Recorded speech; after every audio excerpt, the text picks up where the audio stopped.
racial politics on the left actually fueling this divide? Here to weigh in, author of New York Times bestseller, The Big Lie, Dinesh D'Souza. Dinesh, good to have you with us. Good to be here. So you say there's something else going on here. Walk us through this. Well, the media is drawing the lesson from Charlottesville that Trump's hateful rhetoric, his racist rhetoric, is partly responsible for this.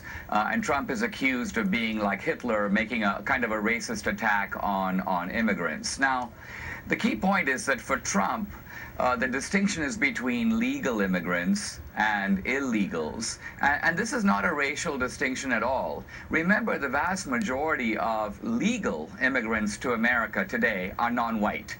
They come from Asia, they come from Africa, from South America. Trump has never said, not even implied, that he wants to see legal immigration be more white. He wants to see more people, for example, come from England and Australia, and fewer people come, so let's say, for example, from India. Trump has never said that.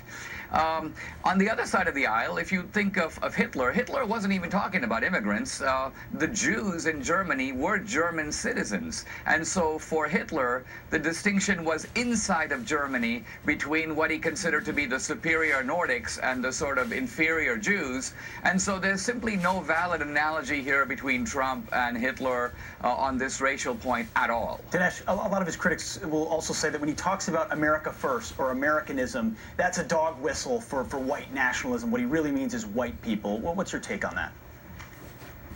Well, Trump is arguing for an American nationalism and not a white nationalism. Let's remember that this whole concept of ethnic nationalism is a left-wing idea.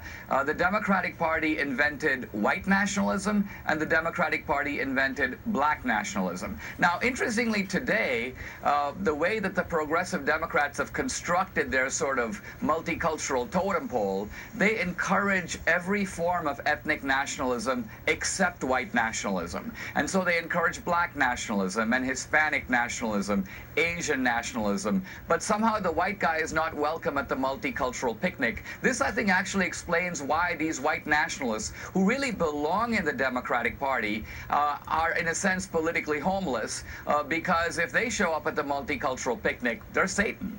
All right. Dinesh D'Souza, author of The Big Lie, joins us today from LA. Thank you very much, Dinesh. My pleasure. Thanks, Dinesh.